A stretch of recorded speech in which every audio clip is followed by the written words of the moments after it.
internet horror stories where someone gets lucky at the end. These are stories where one click, one extra message, or one more second could have changed everything. I know. Meeting up with someone I only knew from the internet sounds stupid in hindsight. Enter every cliche you can think of. Lonely, naive, freshly heartbroken. Honestly, it was probably all of that at once. At the time, I had just been dumped by my long-term boyfriend and fiancé of 6 years. We also had a young son together, so I was completely shattered. A few months later, while mindlessly scrolling Facebook, I got a friend request from a guy I didn't know. He lived nearby, was attractive, and seemed normal enough, so I accepted. Almost immediately, he messaged me. We talked a lot, at first just online, then on the phone. He was charming, kind, and never gave off any obvious red flags. After about a month of talking, I hesitantly agreed to meet him in person. Our first date was at a local restaurant. It went surprisingly well. He was good looking, polite, and not pushy at all. At the end of the night, I gave him a quick kiss and went home. We talked on the phone later and decided to see each other again. The second date was dinner and a movie. Again, everything seemed fine. I could tell he wanted to move things faster, but he respected my boundaries.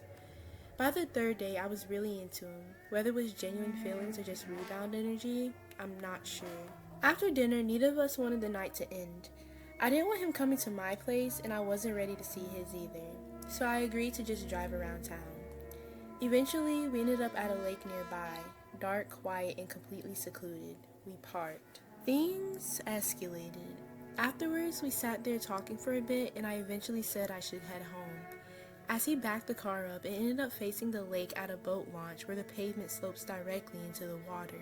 He put the car in drive, glanced over at me, and said word for word, "Well, I got what I wanted. Now I'm ready to go." Before I could even process what he meant, he slammed on the gas and drove straight toward the lake. Pure instinct kicked in. I unbuckled my seatbelt and grabbed the door handle, fully preparing to jump out.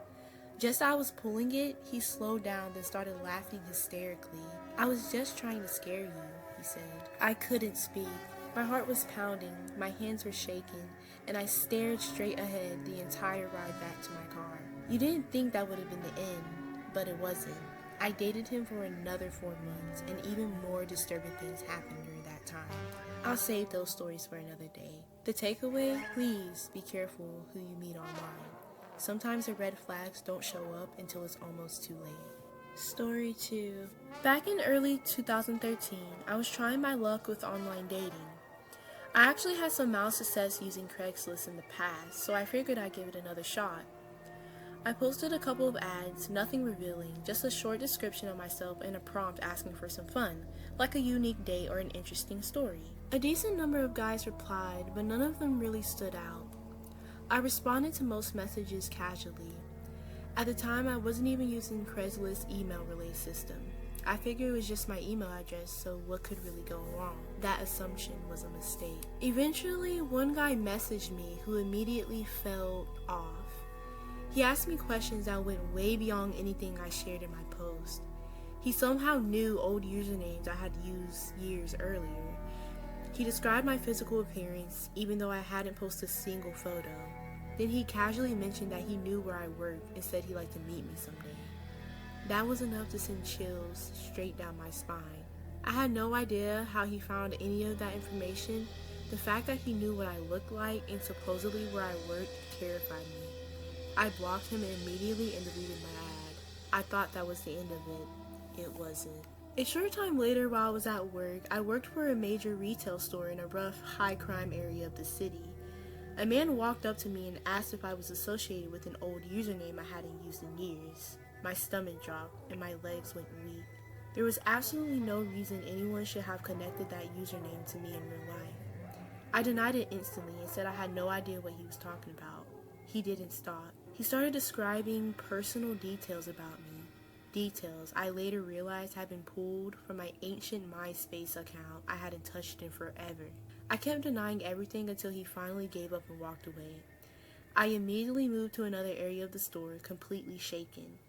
When my shift ended, I was so scared to leave that I had a coworker walk me to my car. That night, I logged into my old MySpace account and wiped everything. Photos, info, posts, anything that could identify me. I never saw that man again. I live in a different state now, so the chances of him finding me are slim. But even years later, thinking about how easily someone tracked me down still makes my skin crawl. Story 3. Honestly, I have more stories like this than I like to admit. When I was a teenager, I was lonely, depressed, and desperate for validation, especially from men. At the time of this story, I was 16. I struggled with anorexia as a teen. It started because I wanted to be skinny and look good. But even then, I never dressed cute. I was always cold and uncomfortable in my body, so I lived in hoodies, oversized shirts, and leggings. That detail matters later. I met this guy on Reddit. I'd already been using the site for years, and I made a post just looking for friends.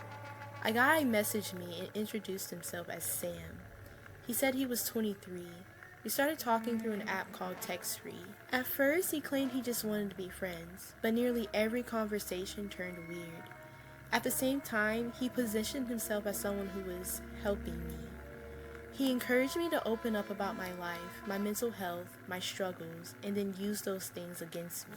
He constantly criticized me under the excuse of being honest. He said I dropped out of high school because I was lazy and wanted to leech off others. He told me having anorexia meant I was vain and narcissistic, not sick, and that I needed therapy for my ego, not my eating disorder. According to him, a real friend wouldn't coddle me.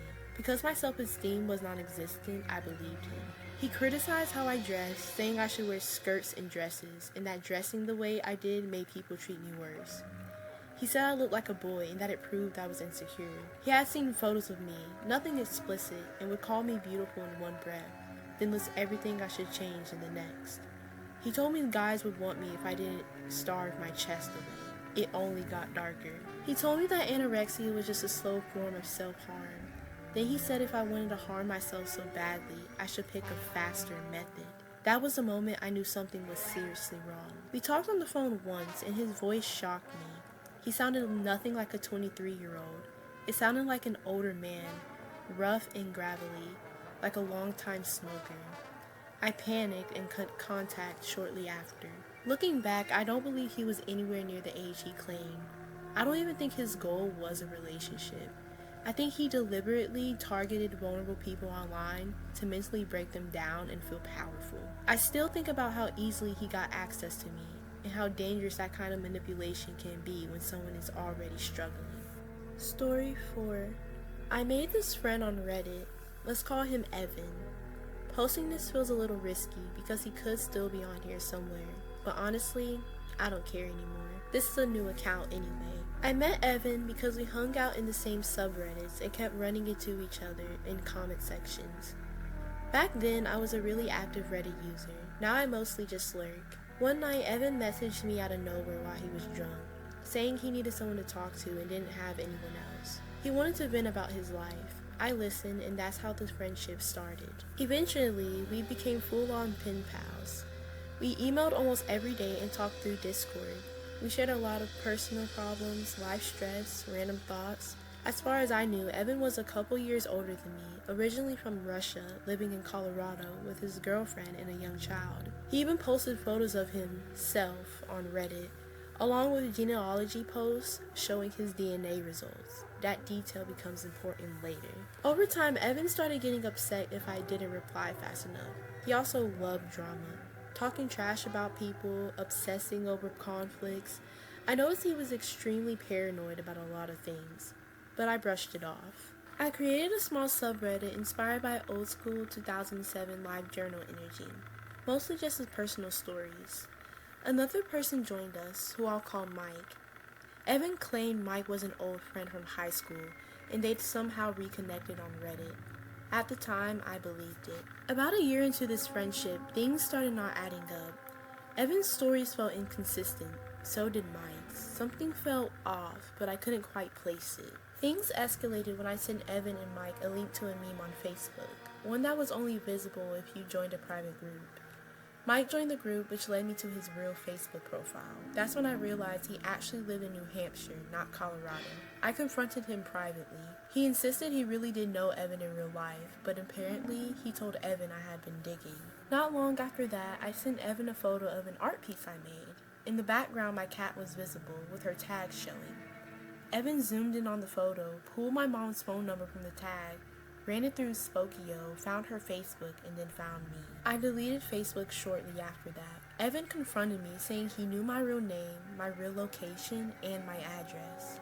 He accused me of lying and said tracking me down was revenge for me trying to find Mike, though later he claimed that it was a joke. I was terrified, and yet I didn't cut him off immediately. I tried asking Evan to video chat or even talk on the phone, since we've been friends for over a year. He always had excuses. Eventually one night he said, "I have something to tell you." It took days to get the truth out of him. He finally admitted that nothing about him was real. His name wasn't Evan, he didn't live in Colorado, the photos weren't him, he wasn't Russian, the DNA test posts weren't his. His kid existed, but not in the way he described. Almost everything about his identity was fabricated. And Mike, they never went to school together. They met on Reddit. Mike knowingly lied for him and even helped Evan zoom in on my photo to track me down. Evan still refused to tell me who he really was. Instead, he joked about how he knew everything about me while I knew nothing about him. He made immature comments about messaging my girlfriend or my mom with lies, claiming it was all a joke. Eventually, I ghosted him. As far as I know, he never contacted my family or showed up at my house. We just stopped existing in each other's lives. But what still gets me is this. There's someone out there who knows my intimate details about my life, and I'll never know who they actually were. And honestly, that's the scariest part. And that's it for today's video. 4 stories reminding us that not every online friend is really a friend, and not every date is who they say they are. Sometimes the scariest red flags don't show up in person, they show up in DMs. If you enjoy the video, make sure to like, comment, and subscribe. It really helps the channel. And until next time, stay anonymous.